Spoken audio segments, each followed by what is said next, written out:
తెలంగాణ రాష్ట్రం భద్రాద్రి కొత్తగూడెం జిల్లా కేంద్రంలోని సెంట్రల్ పార్క్ వద్ద మున్నూరు కాపు సంఘం ఆధ్వర్యంలో కార్తీక మాస వనసమారాధన వనభోజనాల కార్యక్రమం ఘనంగా నిర్వహించారు. ఈ కార్యక్రమానికి విశేషంగా హాజరైన కాపు సంఘానికి చెందిన కుటుంబ సభ్యులు, మహిళలు, యువతీ యువకులు ఉత్సాహంగా పాల్గొన్నారు. వనమా కుటుంబ సభ్యులను ముఖ్యంగా భద్రాద్రి జిల్లా రాజకీయాల్లో ప్రముఖ స్థానంలో ఉన్న వనమా రాఘవేందర్ గారిని వేదిక వద్దకు ఆహ్వానించి శాలువాతో సత్కరించి ఘనంగా గౌరవించారు. ఆ తరువాత సభను ఉద్దేశించి మాట్లాడుతూ వనమా రాఘవేందర్ గారు అన్నారు, ఇంతటి పవిత్రమైన కార్తీక మాసంలో మన కాపు కుటుంబ సభ్యులందర్నీ ఒకే వేదికపై కలుసుకోవడం ఎంతో ఆనందంగా ఉంది. మన సమాజం ఐక్యంగా ముందుకు సాగితే ఎలాంటి శక్తి మన ఎదుగుదలని ఆపలేదని అన్నారు. అలాగే ఆయన మాట్లాడుతూ ఇటీవల కాలంలో కాపు సమాజాన్ని బీసీ వర్గాల నుండి తొలగించే కుట్రలు జరుగుతున్నాయని ఆందోళన వ్యక్తం చేశారు. అలాంటి సందర్భాల్లో మనమందరం ఒక్కటై మన హక్కుల కోసం, మన భవిష్యత్తు కోసం ఏకతాటిపై నిలబడి పోరాడాల్సిన అవసరం ఉంది. రాజకీయంగా, ఆర్థికంగా, సామాజికంగా ప్రతి రంగంలోనూ కాపులు ముందుండాలని, కాపు సమాజమంటే ప్రేమ, ఆప్యాయత, మానవత్వం, సామాజిక సేవకు ప్రతీకగా నిలుస్తుందని అన్నారు. ఇంకా ఆయన మాట్లాడుతూ వనమా కుటుంబానికి చెందిన వనమా వెంకటేశ్వరరావు గారు గత 40 సంవత్సరాలుగా అన్ని సామాజిక వర్గాలకు సేవలందిస్తున్నారు. ఆయన చేసిన సేవలు మనందరికీ ప్రేరణగా నిలుస్తాయి. భవిష్యత్తులో కూడా వనమా కుటుంబం కాపు కుటుంబ సభ్యులకు అండగా ఉంటుందని హామీ ఇస్తున్నాను.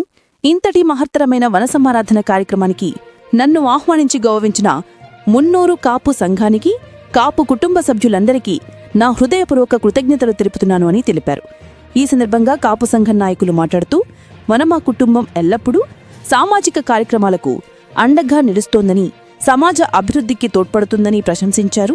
వేదికపై మున్నూరు కాపు సంఘం నేతలు, జిల్లా కమిటీ సభ్యులు, మహిళా ప్రతినిధులు, యువజన నాయకులు మరియు పలువురు కాపు కుటుంబ సభ్యులు పాల్గొన్నారు. కార్యక్రమం చివరగా వనభోజనాలు నిర్వహించగా కుటుంబ సమేతంగా హాజరైన సభ్యులు పరస్పరం మాట్లాడుకుంటూ ఆనందంగా గడిపారు. కార్తీక వనసమారాధన వేదిక కాపుల ఐక్యతకు, సామాజిక స్ఫూర్తికి ప్రతీకగా నిలిచిందని పాల్గొన్నవారు అభిప్రాయపడ్డారు. స్ఫూర్తి ఇండియా న్యూస్ కోసం పాల్వంచ ప్రతినిధి అంజనారావు నివేదిక. ప్రేక్షకులకు ఓ విన్నపం. మీ ఊర్లో జరిగే ఆధ్యాత్మిక భక్తి కార్యక్రమాలను, అలాగే మీ చుట్టుపక్కల జరిగే వార్తలు, విశేషాలు స్ఫూర్తి ఇండియా న్యూస్ డెస్క్ నంబర్ 9581332232 వాట్సాప్లో వీడియోలు, వివరాలు, ఫోటోలు పంపగలరు. మీ పేరును తప్పక జత చేయగలరు. ఎందుకంటే మీరు పంపే సమాచారానికి మీరే రిపోర్టర్. మరింకెందుకు ఆలస్యం, మీ చుట్టుపక్కల జరిగిన వార్తలను వాట్సాప్కు పంపండి. లేదా ఛానల్ లింక్ యూట్యూబ్లో స్ఫూర్తి ఇండియా న్యూస్ అని సెర్చ్ చేసి ఏదో ఒక వీడియో క్రింద కామెంట్ సెక్షన్లో కామెంట్ చేయండి. మీ ప్రాంతంలో మా స్ఫూర్తి ఇండియా న్యూస్ ప్రతినిధి వార్తలు కవర్ చేస్తారు. Stay tune. స్ఫూర్తి ఇండియా న్యూస్. ఇది సామాన్యుడి చేతిలో అస్త్రం. మన ఛానల్లో పనిచేయుటకు 2 తెలుగు రాష్ట్రాల్లో, జిల్లాలతో పాటు అన్ని నియోజకవర్గాల్లో పనిచేయుటకు స్టాఫ్ రిపోర్టర్లు, నియోజకవర్గ ఇన్ఛార్జీలు కావలను. పూర్తి వివరాలకు సంప్రదించండి. HR స్ఫూర్తి ఇండియా న్యూస్, SRINIVSDAREETTHI@gmail.com కు మీ రిజ్యూమ్ మెయిల్ చేయగలరు. వాట్సాప్ నంబర్ 958133223222లో సంప్రదించవచ్చు.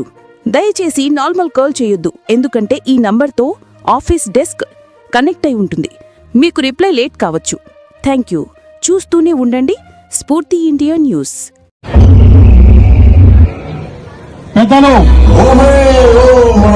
కంటే ఈ యొక్క ఫీజులు కానీ ఏమని లేవు. ఎందుకంటే మనం అందరినీ కూడా గౌరవించి మనం వెళ్ళి వాళ్ళకి ఆహ్వానం పంపించడం వల్ల ఖమ్మం నుంచి పెద్దలు వచ్చారు. వనమా రాఘవేంద్రరావు గారికి చాలా కూర్చున్నాం.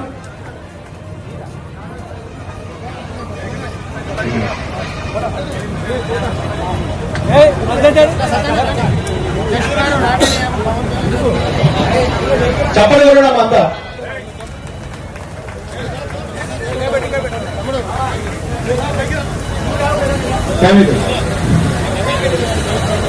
రంగాకిరణ్ గారు, కేవీ రంగాకిరణ్ గారు మన సంఘానికి ఎప్పుడు అడిగినా నేనున్నానంటూ ముందుకొచ్చి అన్ని రకాల సహాయ సహకారాలు అందిస్తారు.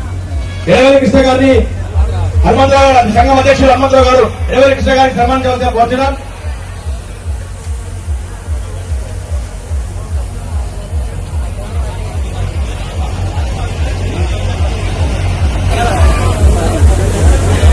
అదేవిధంగా